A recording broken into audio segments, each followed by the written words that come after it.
Hi guys, sa video na to tuturuan namin kayo kung paano gumawa ng vegetable salad. Yan, kung mapapansin nyo, marami ng toppings. Gawa ng naabutan namin ay umalis kasi kami niyan, kaya naabutan namin ay marami nang nakalagay na toppings, kaya saka ko lang na videohan.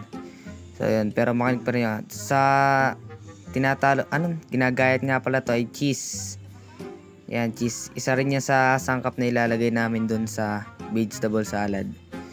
Ewan ko kung paano yan eh. Basta. So, dito nilagyan din namin ng ano ba to? Yun, nilagay na yung cheese. Ayan, nagde-decorate na sila dun. Ito, hindi namin mabuksan dito yung hindi mabuksan ni Migs yung ketchup. Ketchup yan guys. Then, ginuchilyo na. So, fast forward. Nabuksan na namin yan. So, ayan. Ano ba yun? Ano yun? Ano ata yun, guys? Ayoko. Nakakalimutan ko na yan. Ano ata yan? Ano yun? Basta yun na yun. So, ayan. Nilalagyan na ng pampano. Ayoko kung pampano yan. So, pinakita natin si Migs Dekdower. Si Dekdower yan, guys, ha? Si Dekdower. Migs Dekdower. So, ayan. Kung makikita nyo, kung kinuha na yung petsay, inati-hati niya na, ginayat-gayat niya na sa maliliit para isa rin yan sa magpapasarap dun sa vegetable salads. Kaya nga vegetable guys maraming mga sangkap na karamihan sa sangkap dyan gulay, kaya nga vegetable, diba? So yan, ginagayat-gayat na.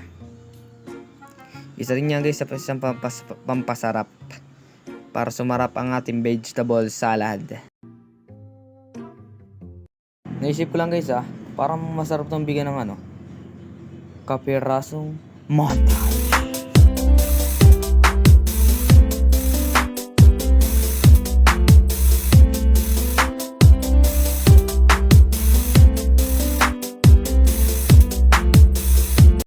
Kita nyo ba yon mga montage ni Obi Vlog?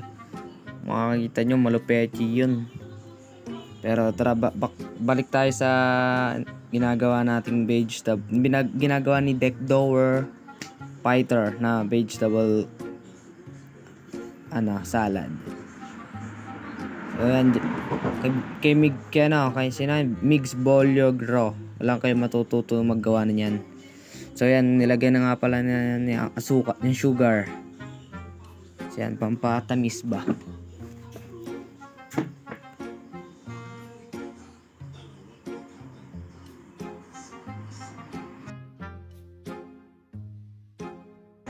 So yan, dumating na nga pala yung mga bata. Yan. Galing sila sa simbahan, guys. Pala yung ating vegetable salad. Yan, napakaangas. Pala yung kinalabasan ng vegetable salad. Thank you for watching. Bye-bye. Let's see. Bumabay ka. Bye.